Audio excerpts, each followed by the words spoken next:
Hello, ladies and gentlemen. My name is Martina Ernst, and I'm head of marketing and sales at a startup called Holy Recipe.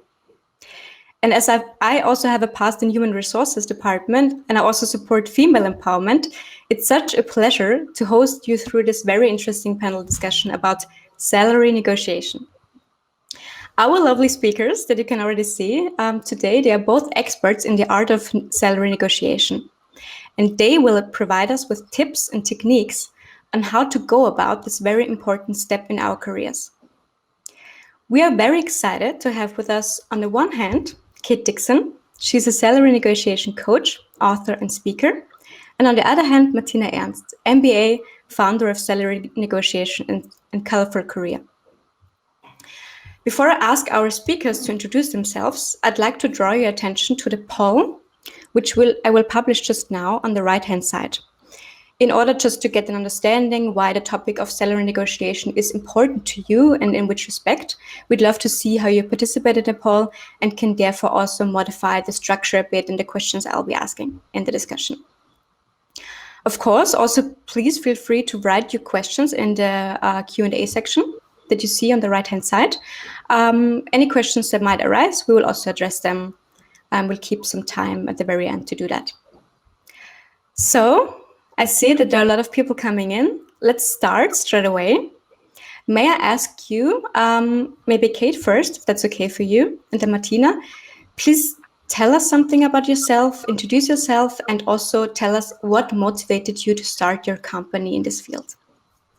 So my name's Kate Dixon, and I'm the author of Pay Up, Unlocking Insider Secrets of Salary Negotiation. And I've spent most of my career in corporate HR, primarily in compensation. So I've designed pay programs, created offers, and all that kind of jazz. So I have kind of an insider view to the salary negotiation process. And because I'm also a certified coach, it was a really natural blend for me. And that's why I started my salary negotiation coaching practice. So Martina. Hello, everybody. I'm super glad to be here tonight with all of you. And we hope to address all your questions because it's really our goal to help you earn your worth and get the salary and career you deserve. And why am I here? I was the head of HR at Erste Bank, and before I was a managing director at Berlitz in Central Southeastern Europe. And I'm also a coach on an international level, and I'm the female president of the WU Executive Academy's Female Leaders Network and of WU Executive Academy's International Advisory Board. And so I'm super happy to be here. And so let's get started and make sure that you get most out of the session tonight. Thank you so much, Kate and Martina, and thank you everyone for participating in the poll. I just see that there's a lot of answers coming in already, but the most of the people answers that they want to change their job and or position. So that means they'll be looking for a new position and therefore want to understand how to go about salary negotiation. So let's start with the very first question that could be interesting in this regard. I kindly ask both of you to know during a job interview, when would be the best time to talk about my salary expectations? What do you say? So Martina, do you want to take this one first? Yeah. So this is a very important question because normally you get a call from HR, from a recruiter who immediately asks you, what are the figures you want to make or what is your current salary? And please do not answer it. Not yet. It's not the time to answer at the very beginning. In case you have to answer to a system, which is very often the case nowadays, make sure that maybe you just put a dot, because sometimes you can just trick the system, or you write you want to get paid the median of the job of the market value, or you put, if you really have to put a figure, then put the maximum and not the minimum, because once you are putting the minimum, you're stuck with it and you have no clue how the position really will look like. It might be that the position is much broader than you think, and then you have already committed yourself to a low figure, which wouldn't make sense anymore. And to go upwards is almost impossible. Maybe, Kate, you want to add on it? Sure. I think those are really good points. And what I recommend to my clients, if they're in a conversation with a recruiter and they don't feel like they have a really good handle on what the market is, to say something like, hey, without knowing more about the job and more about the benefits, it's hard for me to give you a figure right now. Could you tell me what the hiring range for the job is? And that can really help you out. And most recruiters will tell you. Okay, yeah, that's a really good point. May I add on to that? How do I actually find out about my current market worth or what the position is worth? Just to start with. So, it's a good question. I think there are a number of things. Now there are really great sources on the internet to get crowdsourced data. So that's really important. But one of the things that I recommend people do is ask other people who are in jobs like that. And, you can do it without sounding like a jerk. You don't have to say, so what do you make? Do your research online first, and then take a look at what figures you're seeing, and then talk to somebody who has a job like that and say, hey, what I'm seeing in the marketplace is between X and Y. Does that sound like a good range that I should be targeting? And then they'll tell you, oh, wow, that's really low, or gee, that feels really high for this kind of work. And so you're gathering information from people who are in these kinds of jobs without putting them on the spot. Exactly. So for the ones who are looking for a job in Austria, I recommend Karriere.at, Kununu, and of course Glassdoor.com and Statistik Austria. And what you also should consider is that very often job names are really weird or very long titles. So make sure that you do not really focus on the title, but that you think more in a broader frame and think of what is it exactly my job has to perform, has to do, and then you Google these adjoint areas, because this will help you to find out your market value.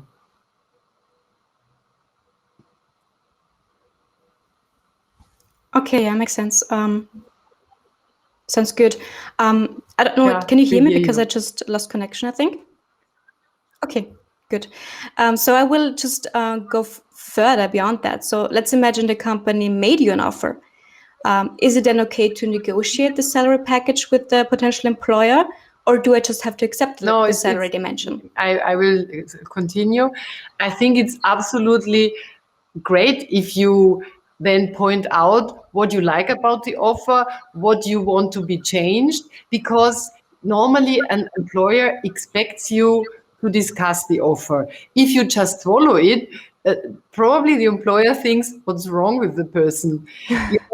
You should make sure that you are able to question things, to maybe point out what is not clear to you, to also mention what you would have expected differently, and just have a very nice and open conversation with your future employer.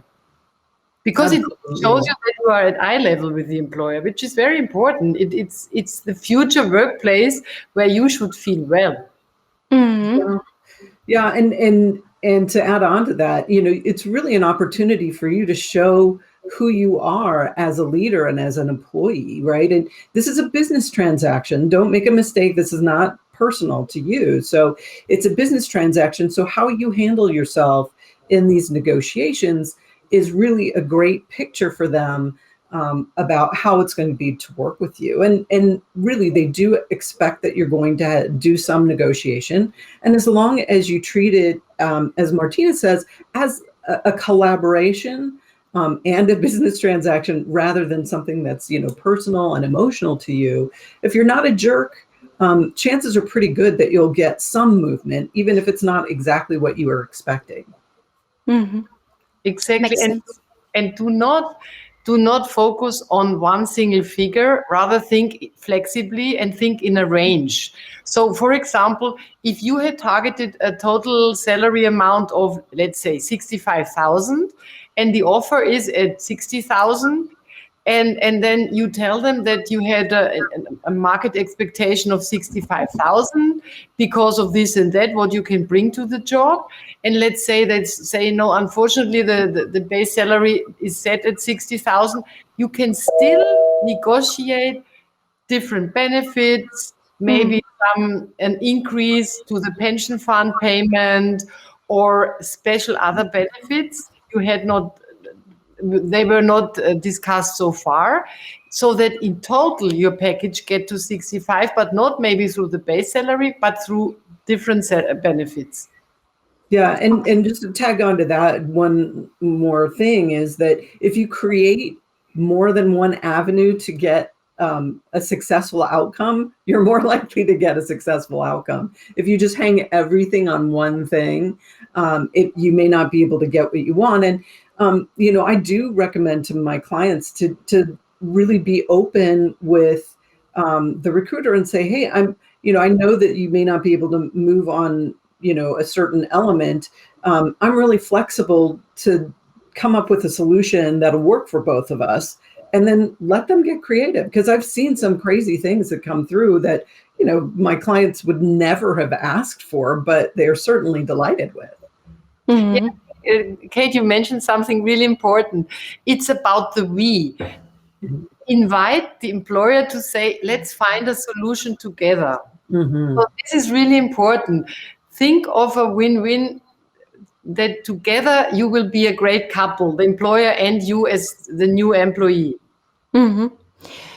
Melissa actually just raised a really good question. So Melissa MBA, she asked a question in the Q&A section, and I want to point it out at this point.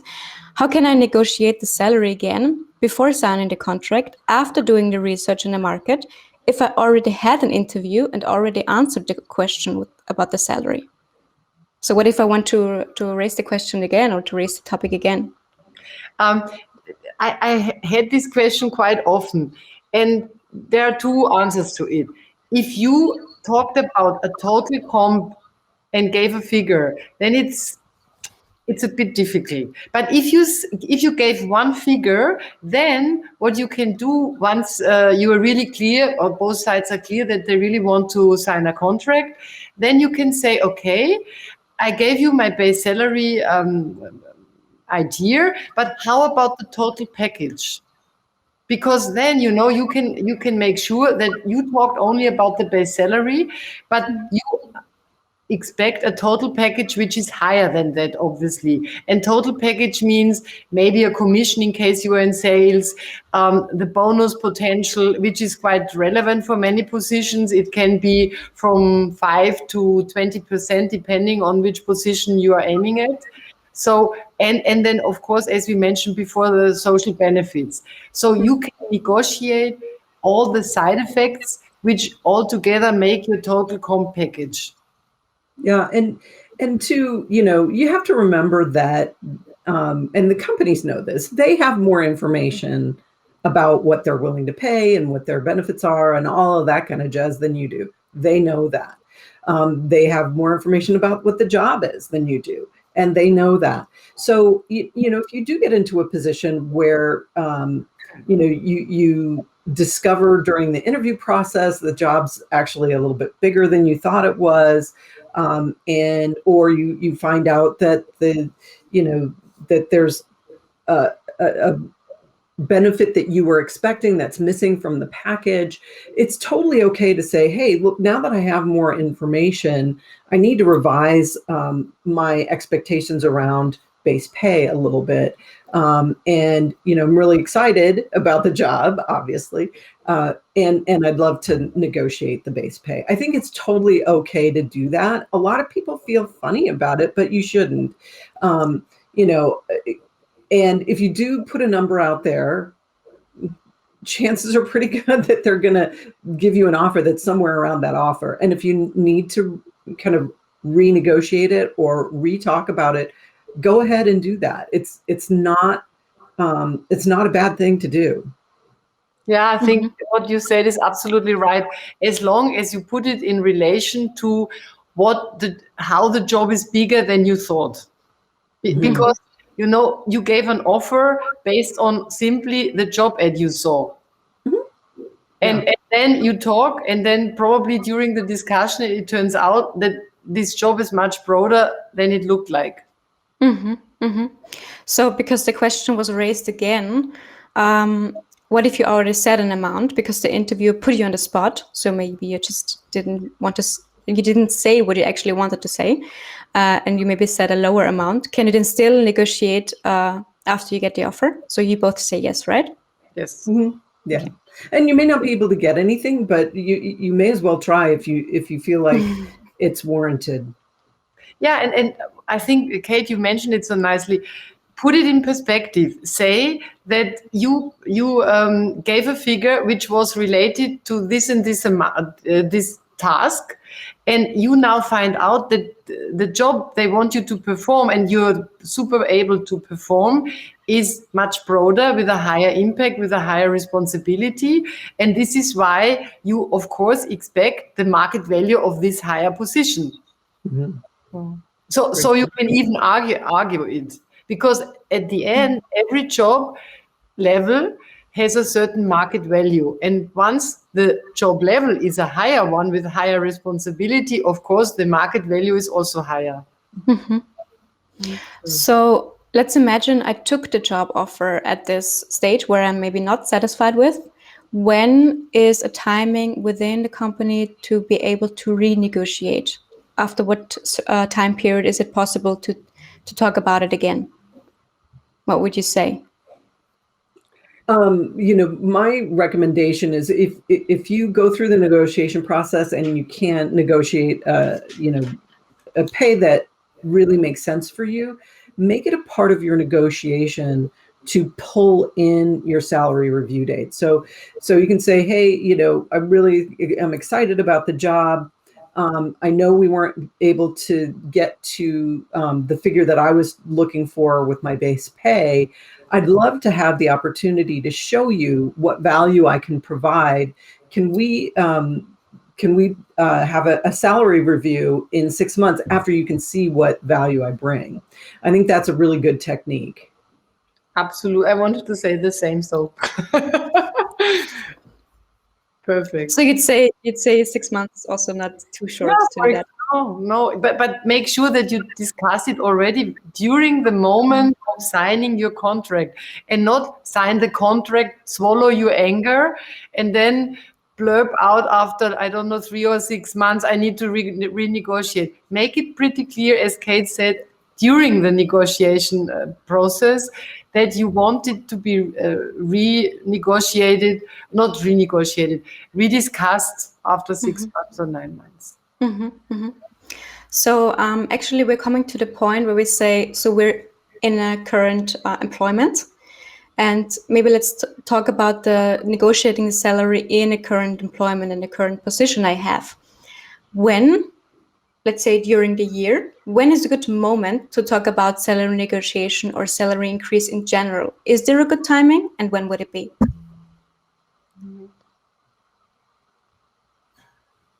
Well, my recommendation is to figure out when this annual salary review is, or when the merit increases happen, or annual increases happen in your company. And don't wait until then. Probably back up, 3 or 4 months before that happens, because by the time you get your, here's your annual increase, by the time that comes to you, it's already been approved by your manager and their manager and so on and so forth, maybe up into the CEO, right? So if you're waiting until after you get something and say, oh, well, I would have liked to have something bigger, at that point, it's very hard to change that. But if you are having a discussion with your manager, 3 or 4 months before those increases are decided, and say, hey, I'm looking at the marketplace, and my salary is not keeping pace. Providing a lot of value, really demonstrate your value. And I'd love for at this annual increase for me to be able to move closer to the market, or move beyond the market because I'm providing more value, whatever that discussion point is. Absolutely. This is super important to know exactly when are these annual reviews in your company. And if you don't know, please ask your boss or ask HR. And I want to add on to this topic, there are also 2 other moments where it's time to talk about your salary development one is if you get a higher position, so a higher responsibility, you should not just accept to work more in a higher responsibility without getting more money for it. So make sure that you also discuss not only your career development within the company, but also your salary development in a moment where you assume a higher responsibility. Or let's assume you get a big project and you will be responsible for this big project. This is also a time where you should ask your boss, how does it look like in terms of compensation? What are the consequences of running such a big project? Okay, I see. Actually, we have had another question that is somehow related to that. Could you name maybe the factors that are considered by the employers when they do such annual reviews? Well, I can tell you what has happened in companies like Nike and Intel and American Express, because I actually did that kind of work. So, there are a number of things that are pulled into consideration. One is, how are salaries moving in the market? So it's not something that is the same across the world. We look at different countries and see how quickly salaries are moving in each of the countries before setting a budget. Then we also look at performance. What is the performance distribution of ratings in the company, right? And so we put together a whole merit matrix or merit guidelines that look at, if you're lower in the range, you should probably get a bigger increase than if you're at the top of the range at the same performance level, right? So those are some of the things that come into play. And as your manager's making a choice, they're looking at those things as well, and they're looking at your salary internally compared to other people who are doing the same kinds of things. Absolutely, can only subscribe it. There is nothing to add.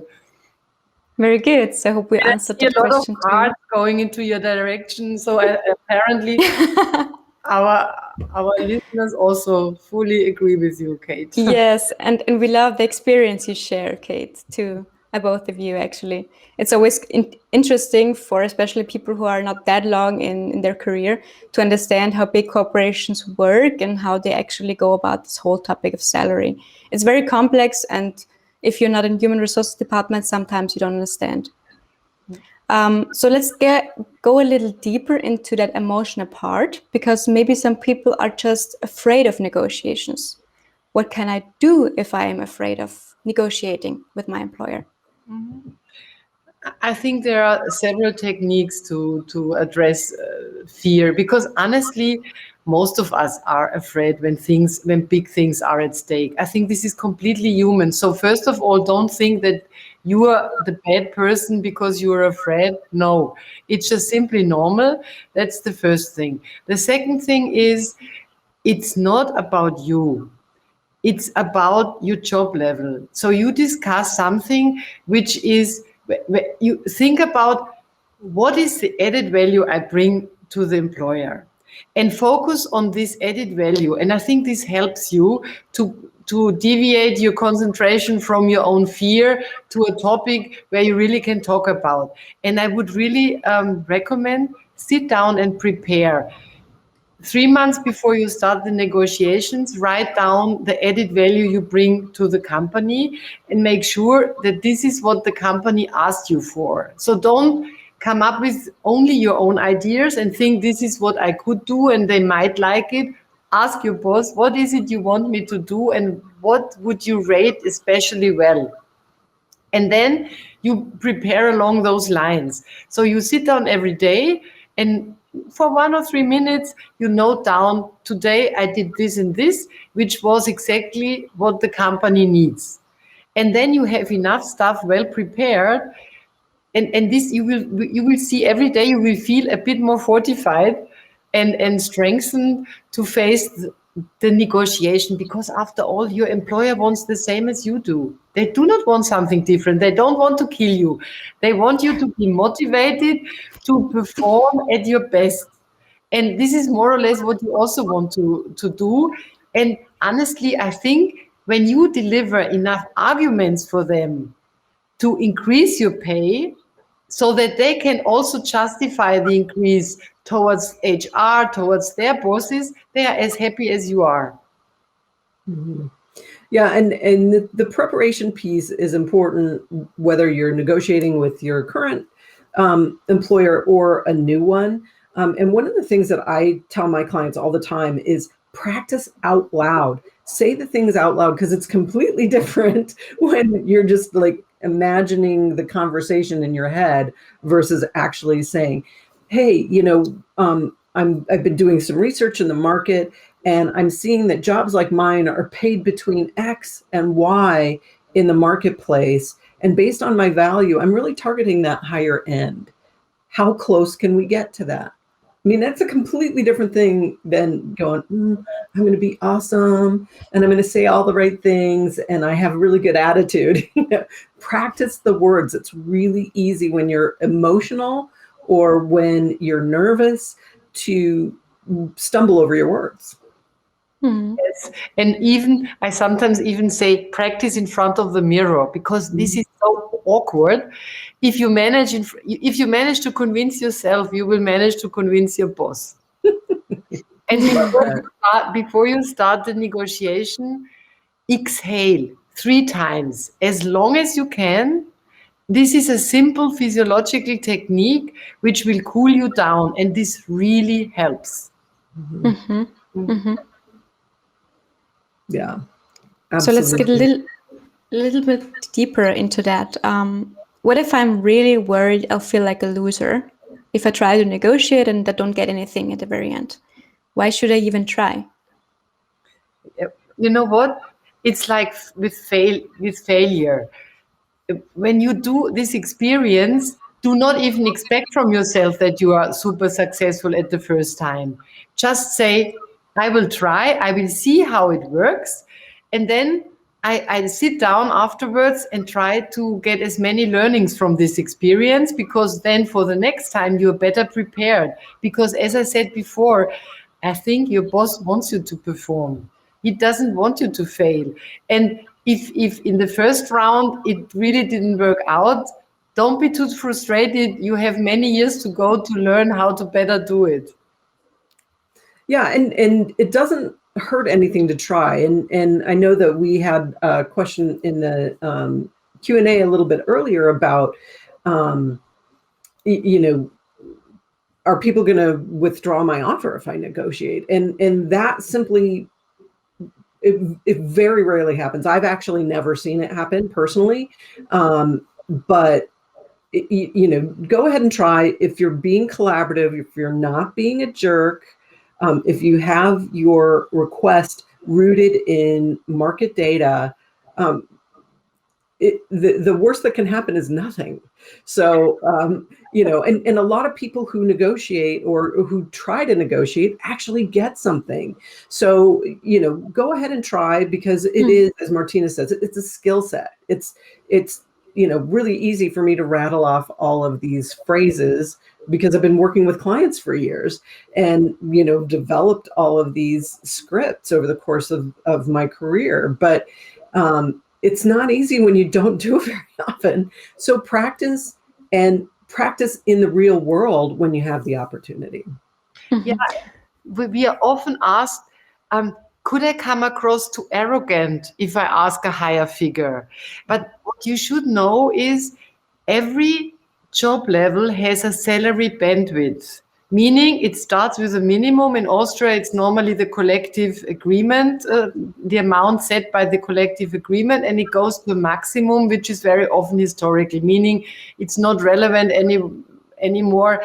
And this bandwidth is centered around the median, which means that the pay which is most often given for such a job level.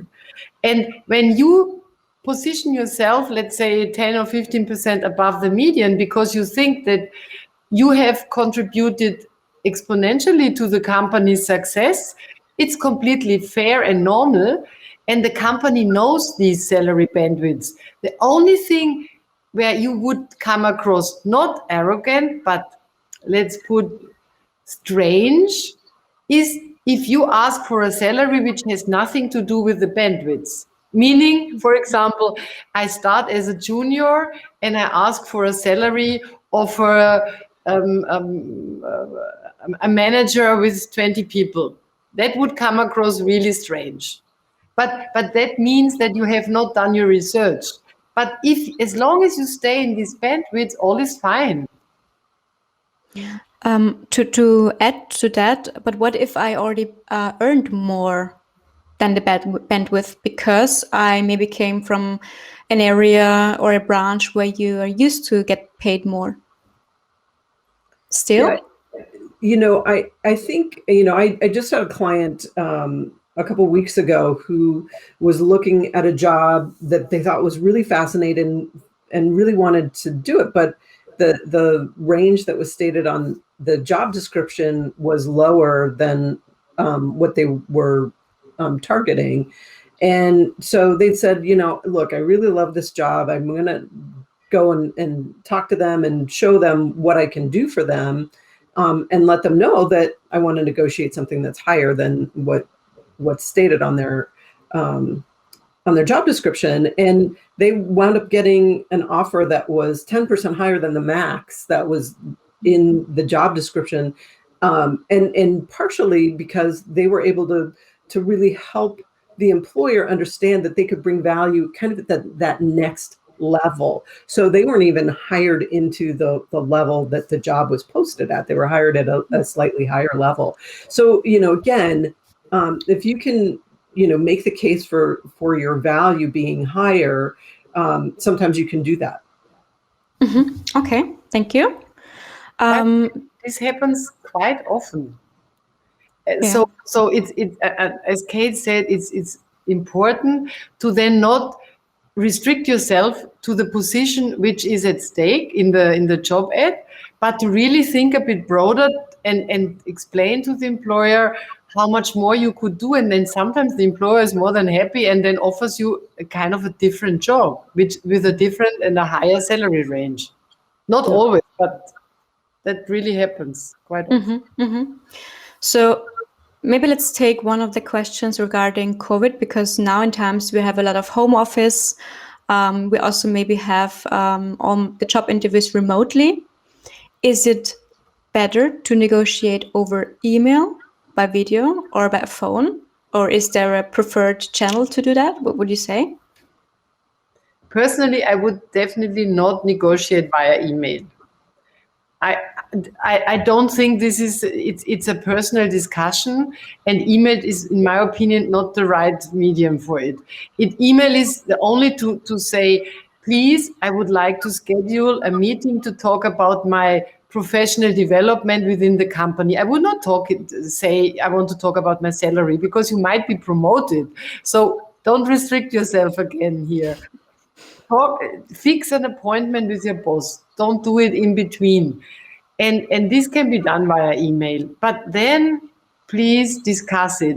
And the question via phone, I think, Kate, you have some ideas about it. I personally, I am a type, I would do it via video, because I need to see the eye of a person, eyes.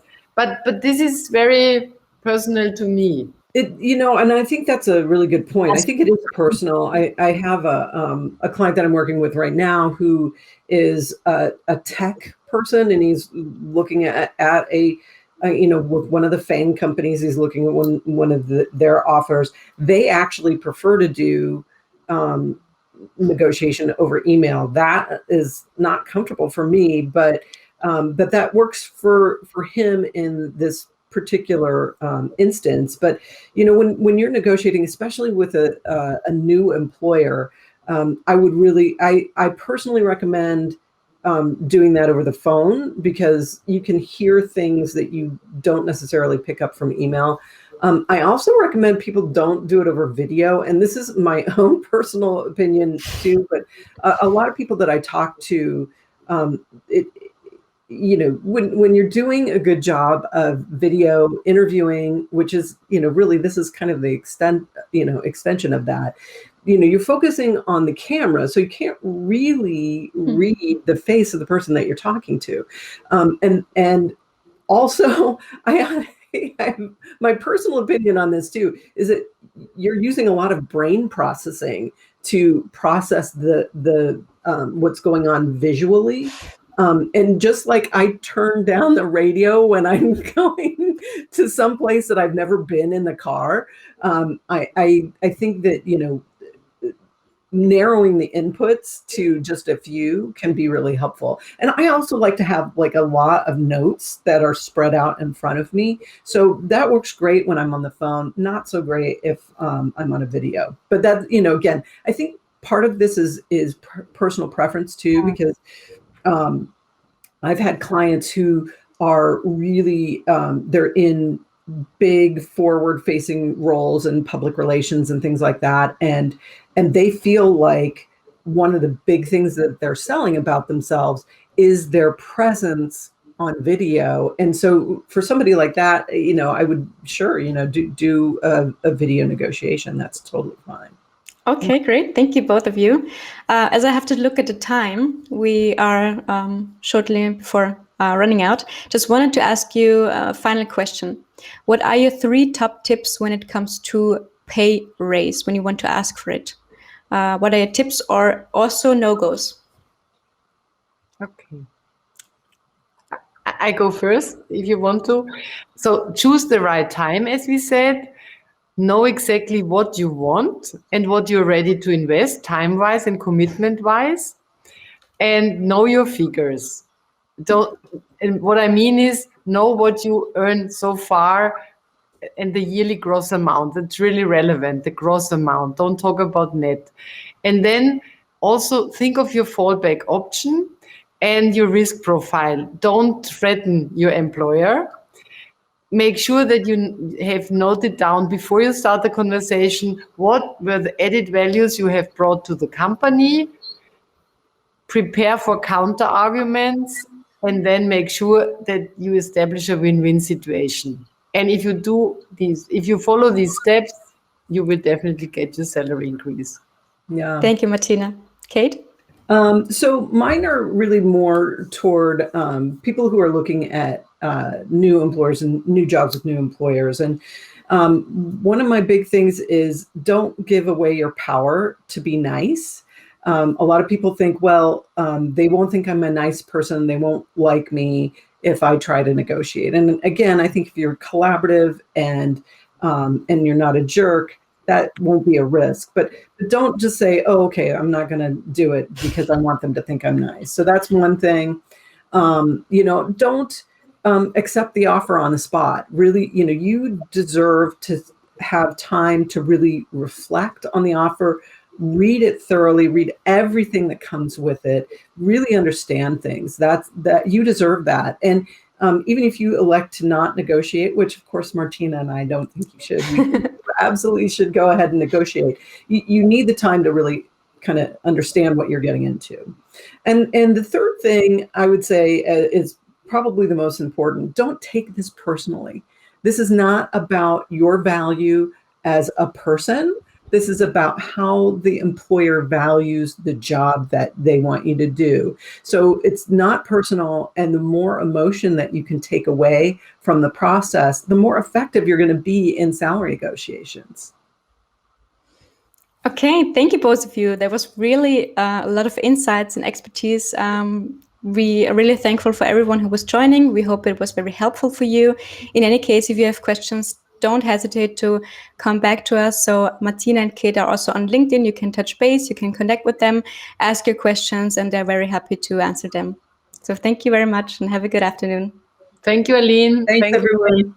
Pleasure. Thank you. Pleasure. Thanks, everyone, for the great questions as well.